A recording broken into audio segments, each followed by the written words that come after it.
नजर डालेंगे दिलचस्प और अजीब खबरों की तरफ। इंतकाम की आग में बंदर ने 22 किलोमीटर का सफर तय किया। भारतीय शहरी को इसके खौफ से रूपोश होना पड़ा। मीडिया रिपोर्ट के मुताबिक भारत में बोरट में कॉक नस्ल से ताल्लुक रखने वाला बंदर स्कूल के एहतराफ मंडलाते देखा गया, जिसके बायस बच्चे खौफ का शिकार हुए तो मुकामी इंतजामिया ने महकमे जंगलात को आगाह किया। महकमा जंगलात ने रिक्शा ड्राइवर की मदद से इन्हें काबू पाने का मंसूबा बनाया, ताहम बंदर ने रिक्शा ड्राइवर पर हमला कर दिया।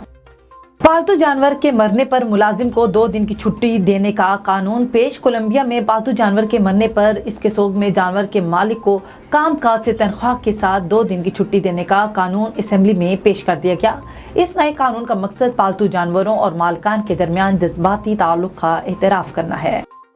लड़की ने मोबाइल फोन मारकर अपने बॉयफ्रेंड की जान ले ली। अर्जेंटाइन में 22 साल लड़की ने झगड़े के दौरान मुबैना तौर पर अपने बॉयफ्रेंड के सर पर मोबाइल फोन दे मारा। मोबाइल फोन सर पर लगने से लड़के की जानिब से सर में शदीद दर्द की शिकायत की गई, जिसके बाद इसे अस्पताल मुंतकिल किया, जहां वो इंतकाल कर गया।